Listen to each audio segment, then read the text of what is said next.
terjerai, maka kami tuangkan dalam bentuk amicus curiae ini kolektif jadi satu kesatuan, karena di DPC Pradi adalah kolektif untuk menentukan sikap itu.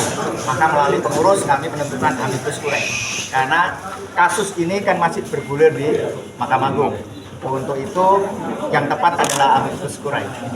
Kalau eksaminasi, kalau sudah final, tadi ada pertanyaan dari rekan jurnalis yang lain, itu final kalau sudah final. Kalau belum final, maka amicus curiae saya anggap lebih tepat. Ada 8 poin yang sudah dijelaskan oleh Mas Johannes Dipa tadi.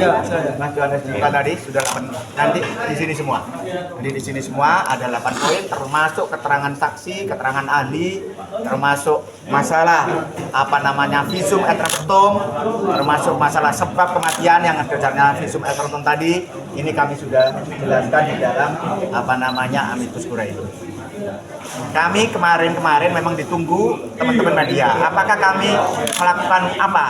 Nah, kami jawab sekarang amicus curiae karena kami harus menunggu salinan putusan resmi. Tanpa itu kami tidak asal bicara. Setelah dapat salinan putusan resmi yang diekspos, baru kami bisa bicara tentunya berdasarkan hukum yang kita ketahui. Oke? Mungkin bisa ditunjukkan lagi. Oke. Sini Bapak, mau izin?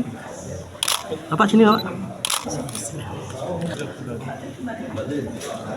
Mengenai di luar itu, karena hanya kami berdasarkan putusan pengadilan itu aja. Nah, nanti makanya setelah putusan ini inkrah, apakah ada perbaikan dan tidak? Kalau kita nggak bisa berani ada juga ya. Harapan kami tetap Mahkamah Agung sebagai benteng terakhir dalam penegakan hukum itu bisa memberikan putusan yang seadil-adilnya bagi korban, bagi terdakwa, dan bagi masyarakat semuanya. Ini amicus curiae yang disusun oleh DPC Pradi ini nanti apakah tidak berbenturan sama pendapat hukumnya Tanur? Kan mereka kan pasti bisa saja berbenturan. Bisa saja berbenturan. Kami kan menilai dari sisi lain. Kami menilai dari sisi lain ada ketidakadilan. Nah, perkara apakah ada kesesuaian pendapat kami dengan yang mulia nanti di Mahkamah Agung, kita lihat dulu, kita tunggu dulu putusannya. Saya yakin sih Mahkamah Agung sebagai benteng terakhir ini akan memberikan putusan yang seadil-adilnya. Oke, terima kasih Pak. Minum, tapi tidak dengan malam itu. Tapi putusan majelis hakim kan mengatakan malam itu waktu di Big-Hall, artinya tidak sinkron gitu Pak. Nah, apakah itu perlu nggak dibuat visum gitu Pak? Misalkan kadar alkohol yang dikonsumsi itu berapa gitu Pak? Nah, apakah itu bisa menyebabkan kematian? Dan kedua termasuk bukti CCTV Pak, itu kan tidak dipertimbangkan oleh majelis hakim. Nah, ada yang bilang bahwa bukti CCTV itu tidak dilengkapi dengan digital forensik sehingga itu diabaikan. Nah, itu dalam kasus seperti itu seberapa penting Pak digital forensik tersebut? Yang ketiga mungkin agak di luar topik ini ya Pak, yang tadi dibilang bahwa kami tidak support yang bersangkutan diajak liputan tidak mau. Itu salah Pak, karena kebetulan saya juga mengikuti pas waktu keterangan Andi memang saya tidak mengikuti karena kan Andi kecenderungannya kepentingan jaksa dan kepentingan terdakwa ya, bukan saksi fakta gitu. Nah, terkait media-media teman-teman media nasional kan mungkin peliputannya waktu dakwaan, tuntutan dan putusan gitu kan. Jadi bukan berarti kami tidak support gitu Pak. Mungkin kalau misalkan yang bersangkutan dari Pradi bisa mohon ditarik gitu pernyataannya Pak. Terima kasih.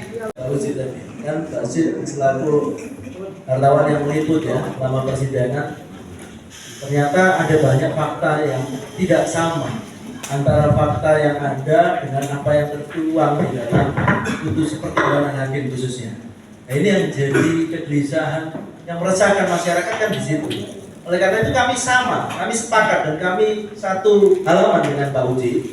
Bahwa oleh karena itu sikap kami konkret. Kami bukan cuma omong kosong, omong saja batin. Enggak, kita bukan aliran kebatinan, tapi kami bertanggung jawab, wujud pertanggungjawaban kami dalam bentuk amicus curiae. Ya, jadi itu Pak Uji. Dan terkait dengan sikap pernyataan dari rekan advokat itu di luar kami. Jadi nanti kami akan sampaikan ada keberatan dari rekan-rekan wartawan mengenai pernyataan bahwa rekan-rekan pers tidak mendukung, ya, tidak mau meliput itu salah, ya. Baik, nanti kami akan sampaikan kalau ada kesempatan ke rekan tersebut. Media. Nah, sepanjang nggak ada yang dicederai, kami kan landai-landai saja, nggak pernah mengkritisi bagaimana. Kita menghargai, walaupun ini kan tetap kita hargai putusan itu, walaupun kita memberikan catatan dalam Amikus Kurai. Namun kami merasa dari awal saya katakan bahwa ada rasa keadilan yang dicederai. Untuk itu DPC Pradi Surabaya perlu mengambil peran itu. Kalau kami tidak mengambil peran itu, ini fungsi kami apa, gitu ya? Maka kami sependapat dengan media. Sepanjang itu pemberitaan yang benar, saya kira karena dia akan mengungkap itu semua. Bukan masalah condong kanan atau condong kiri. Kita sekarang di sini juga begitu, berusaha di tengah-tengah. Memang ada kejanggalan-kejanggalan, sudah kami uraikan. Apa yang Pak Uci katakan tadi, sudah kami uraikan. Kan Mas Namri? Isu ya, di instalasi total forensik di RSUD Surosomo. Jadi ibaratnya otopsi itu sudah ada dan jelas laporannya memang ditemukan alkohol tapi bukan menjadi penyebab kematian. Itu yang pertama. Yang kedua, di dalam laporan itu juga disebutkan ada luka di kepala, di beberapa bagian tubuhnya. Jadi itu yang juga masa ya itu juga lagi dipertimbangkan oleh hakim, begitu kan? Masa luka karena alkohol, gitu kan? Jadi sebenarnya kalau menurut saya tidak perlu lagi ada otopsi ulang. Saya rasa tidak perlu karena itu sudah jelas. Tapi saya nggak tahu hakim tadi itu saya rasa memang ngawur ya. Yang kedua terkait CCTV. CCTV itu memang itu yang juga menjadi permasalahan gitu ya. Karena di situ jelas adalah tempat publik dan pasti ada CCTV. Tapi tahu saya yang dihentikan cuma satu potongan dan itu tidak langsung, tidak utuh. Jadi CCTV itu bisa saja dipotong-potong dan tidak asli. Makanya kenapa kok ketika dalam proses pengadilan harus dihadirkan juga ahli digital forensik untuk mengetahui bukti yang dihadirkan ini apakah memang asli atau tidak. Jadi itu yang menurut saya juga menjadi kejanggalan gitu ya, sengaja untuk dikaburkan sehingga tidak terlihat apa itu identitas dan sebagainya. Tapi itu sebenarnya sudah terjawab dengan visum tadi itu menurut saya. Jadi tak perlu lagi ekshumasi untuk bisa membuktikan bahwa penyebab kematian itu seperti karena apa.